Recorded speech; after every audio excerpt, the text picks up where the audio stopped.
Welcome to my channel learn IQ. তোমাদের জন্য English precis writing এর আরেকটা গুরুত্বপূর্ণ ভিডিও নিয়ে এলাম।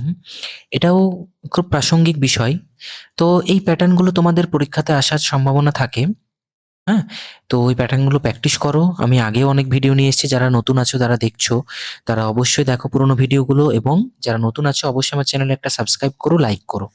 দেখো আজকের যে বিষয়বস্তুটা, দেখো এত বড়টা ব্যাপার না। পরীক্ষাতে তোমাদের আগেরবার ক্লার্কশিপে কিন্তু বড়ই এসেছিল। তো এই ক্ষেত্রে কি হয় যে আমরা একটু ঘাবড়ে যাই, একটু কঠিন কঠিন ওয়ার্ড এলে ঘাবড়ে যাই। তো এটা বলার উদ্দেশ্য এটাই যে তোমরা কিভাবে সুন্দরভাবে পেশিটাকে তুলে আসতে পারো। ঠিক আছে? এই যে প্রত্যেকটা জিনিসের মানে তোমাকে রিকভার করে তোমাকে বিশেষ করে জানতে হবে, এটা কোনো বিষয় না। তোমাকে খাতাতে কমপ্লিট একটা পেশি লিখে আসতে হবে। তো দেখো আজকের বিষয়বস্তুটা, freedom has assuredly given us a new status and new opportunities. এখানে আমরা টেন্স এইসব বিষয়গুলো অত খেয়াল করব না। ঠিক আছে? আমরা জাস্ট মানে বোঝার চেষ্টা করব। পড়বো ২-৩ বার। এখানে ফ্রিডমটাকে একটা ইম্পর্টেন্ট বিষয় আমরা হাইলাইট করলাম। Assured given a new status and new opportunities. হ্যাঁ, স্বাধীনতা মানে নিশ্চিতভাবে আমাদের নতুন মর্যাদা এবং নতুন কি সুযোগ সুবিধা দিয়েছে। হ্যাঁ, but it also implies that we should discard selfishness, laziness and narrowness of Outlook. কিন্তু মানে এর অর্থ মানে এটাই যে আমাদের স্বার্থপরতা, আলস্যতা বা আমাদের সংকীর্ণ দৃষ্টিভঙ্গি বর্জন করা উচিত। মানে এটার যে উদ্দেশ্য, এগুলোকে বর্জন করা উচিত। তাহলে কি কি বর্জন করা? Selfishness, laziness and narrowness of Outlook. ঠিক আছে? তো এগুলোকেও আমরা হাইলাইট করলাম। তার কারণ ভাবটাকে বোঝার জন্য আমরা শুধু এই ওয়ার্ডগুলোকে দেখে আমরা পরে কি করব? টাইটেল এবং প্রেসি লিখব। Our freedom suggest toils and creation of new values of old on. দেখো এখানে আমরা সাধারণত ধরে নিলাম টয়েল মানে জানি না। টয়েল মানে পরিশ্রম, জানি না, দরকার নেই, আমার জানার দরকারই নেই। দেখো creation a new value on লন মানে আমাদেরকে কি করতে হবে? নতুন যে মূল্যবোধ, মানে স্বাধীনতার অর্থ হলো পরিশ্রম করা এবং পুরোনো মূল্যবোধের জন্য নতুন মূল্যবোধ তৈরি করা। এটা creation of new value for old on, এইটুকু জানলেই দেখো হয়ে যাচ্ছে। এইগুলো তোমাকে বুঝতে হবে, এই টেকনিকগুলো তোমাদেরকে জানতে হবে। অনেক শব্দের মানে তোমরা জানবে না, অনেক শব্দের মানে আমরাও জানি না, আমিও জানি না। ঠিক আছে?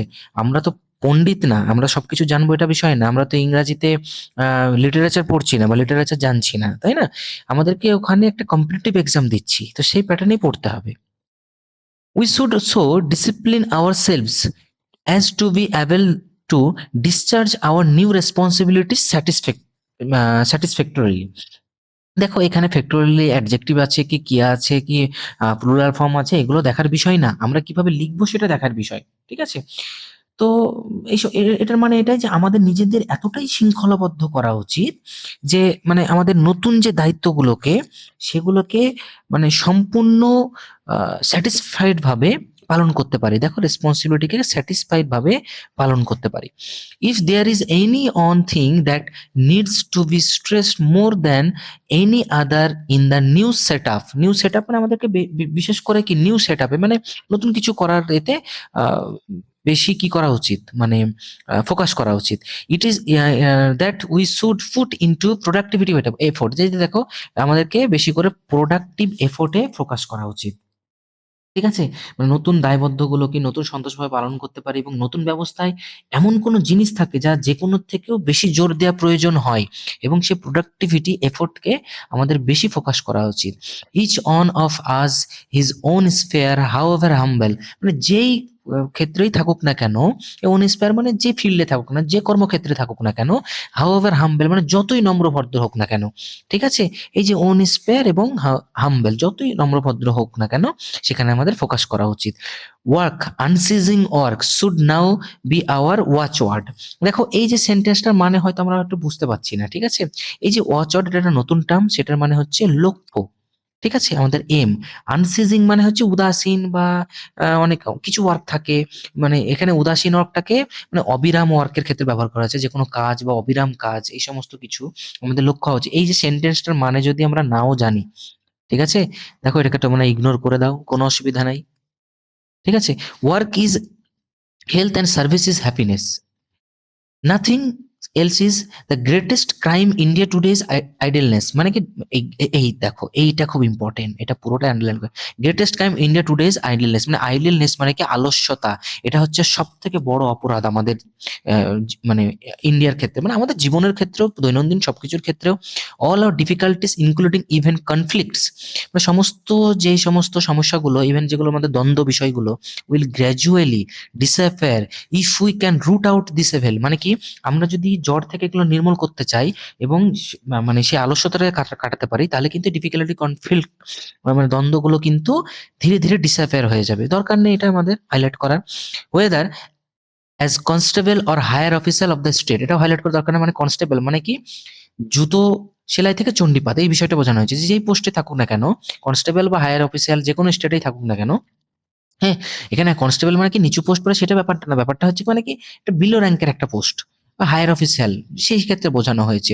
ওয়েদার, ঠিক আছে, এখানে comma, whether as businessman or industrialist, এখানে যে বিজনেসম্যান হোক বা কোনো ইন্ডাস্ট্রিয়ালিস্ট হোক, আর্টিসান অর র্যামার। র্যামার মানে কিন্তু এই যে দেখবে অনেকে ড্রিল টাইপের বড় বড় মেশিন নিয়ে রাস্তা খোদাই করে, এগুলোকে র্যামার বলে। দেখো এগুলো এতটা জানারও দরকার নেই, র্যামার মানে তোমরা জানো না, দরকারই নেই।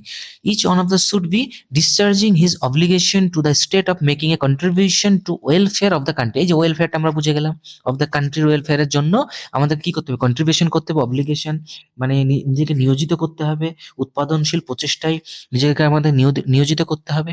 Honest work is the sheet anchor to which we should cling if we want to save from danger or difficulty, এই যে অনেস্ট ওয়ার্ক এটা একটা বিষয়বস্তু, মানে যেটা সৎ কাজ, এটা আমরা জেনে নিলাম। সিট অ্যাঙ্কার টু হয়েছে, আমরা বিষয়টা বুঝতে পারছি না, দরকার নাই, এই সেন্টেন্সটা পড়ে একটা ভাব ভাষা ভাষা ধারণা তো করতে পারি যে এই অনেস্ট কাজটা, হ্যাঁ, যে মানে কি বলবো তোমাকে, মানে যেকোনো সৎ কাজ, সেটাই আমাদের কি হওয়া উচিত, সিট মানে আমাদের একটা আবরণ হওয়া উচিত। হ্যাঁ, সিট অ্যাঙ্কার মানে চাদর, কিন্তু আমাদের একটা আবরণ হওয়া উচিত, এটা আমরা একটা ভাষা ভাষা ধারণা তৈরি করলাম। এবং কি দেখো, ইট ইজ আওয়ার ফান্ডামেন্টাল র প্রোগ্রেস, এই যে একটা সৎ কাজ সৎকর্ম, এটাতেই তো আমাদের কি হয় প্রোগ্রেস বা মানে অগ্রগতির মূল নিয়ম, মানে মানে মৌলিক কাঠামো। তাহলে এই যে ফান্ডামেন্টাল ল অফ প্রোগ্রেস, তাহলে দেখো এইভাবে তোমাদেরকে কিছু কিছু ওয়ার্ডকে নিয়ে এবং কিছু কিছু কঠিন ওয়ার্ডকে ইগনোর করেও, কিছু কিছু লাইনকে ইগনোর করেও কিভাবে প্রেসি লেখা যায়, এটাই তোমাদেরকে বলার ছিল। ঠিক আছে, তো দেখো এখানে টাইটেলটা এখানে দেওয়া হয়েছে রেসপন্সিবিলিটি অফ ফ্রিডম, ফ্রিডমের রেসপন্সিবিলিটি, বা তুমি এখানে দিতে পারো আহ আহ, আহ, কি র অফ প্রোগ্রেস বা ফান্ডামেন্টাল র অফ প্রোগ্রেস, এই লাইনটাও তুলে দিতে পারো, কিন্তু আমি বলবো যে লাইন পুরোপুরি না তোলাটাই ভালো। হ্যাঁ, ফ্রম রেসপন্সিবিলিটি টু প্রোগ্রেস, ঠিক আছে, বা রেসপন্সিবিলিটি টু প্রোগ্রেস এটাও দিতে পারো, টু প্রোগ্রেস। ঠিক আছে, ডাইরেক্ট লাইন মানে সেন্টেন্স থেকে তুলে দেবে না, ঠিক আছে, এটাতে কি হয় একটু হলেও ব্যাড ইম্প্যাক্ট পড়ে। হ্যাঁ, মানে কি হয় পরীক্ষক কিভাবে যে এ খাটাখাটনি করেনি, বা দেখো এবার দেখো পরীক্ষা হলে তুমি সময় পেলে না, ঠিক আছে, এক্ষেত্রে কিন্তু তোমাদের সবকিছুই সাজে। হ্যাঁ, তো এটা যেন খেয়াল করবে, পরীক্ষা হলে যদি সময় না পাও, তাহলে এক্ষেত্রে কিন্তু তোমাদের নিজেদের মতো করে অবশ্যই হ্যাঁ কমপ্লিট করে এসো। হ্যাঁ, ছোট রাইটিং। দেখো, true freedom demands hard work, discipline and service, স্বাভাবিক বিষয়।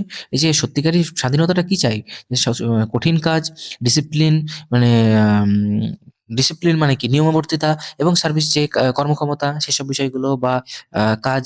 Idleness is India's greatest enemy, দেখো ডাইরেক্ট এখানে বলে দিচ্ছি না যে ক্রাইম ক্রাইম এইসব বিষয়গুলো না, গ্রেটেস্ট এনিমি একটু ঘুরিয়ে বললাম। Each citizen whether humble or powerful, total যে কনস্টেবল থেকে শুরু করে হায়ার পোস্ট বিভিন্ন পোস্টের, এটাই কি ইচ সিটিজেন বলা হয়েছে। হোয়েদার হাম্বেল অর পাওয়ারফুল মানে কি, মানে সে নম্র হতে পারে বা ক্ষমতাসীন হতে পারে, must contribute honesty to national welfare, মানে কি এই যে মানে জাতীয় যে মানে ওয়েলফেয়ার মানে এই, আমাদের কি বলবো, মানে ওয়েলফেয়ার মিনিং কি, মানে মানে জাতীয় কল্যাণ। হ্যাঁ, ওয়েলফেয়ার মানে মানে কল্যাণ বা মঙ্গল, যে বিষয়টা যে জাতীয় কল্যাণের ক্ষেত্রে সবারই কর্ম মানে কন্ট্রিবিউট দরকার। Continuous effort is the only way to overcome difficulties and build a strong country, এক বিষয়। এই কন্টিনিউয়াস একে মিলে দশে মিলে করি কাজ, হারি জিতে নাহি লাজ, বিষয়টা এটাই। তো এইভাবে একটা স্ট্রং কান্ট্রি তৈরি হতে পারে। তো এটাই হচ্ছে তোমাদের বিষয়বস্তু। এগুলো বলার কারণই এটা যে তোমরা কিভাবে লিখবে। ঠিক আছে? তোমরা একটা বেশি করলে, নিজে, নিজে প্র্যাকটিস করলে, হ্যাঁ? তো আমি চেষ্টা করলাম কিছু টিপস দেওয়ার যে যেটা তোমাদের পরীক্ষার কাজে লাগে।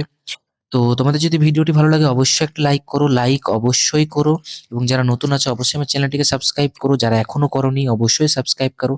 তোমাদের জন্য অনেক খেটে পরিশ্রম করে কিন্তু ভিডিওগুলো নিয়ে আসা হয়। ঠিক আছে? তো দেখা হচ্ছে নেক্সট ভিডিওতে। Thank you.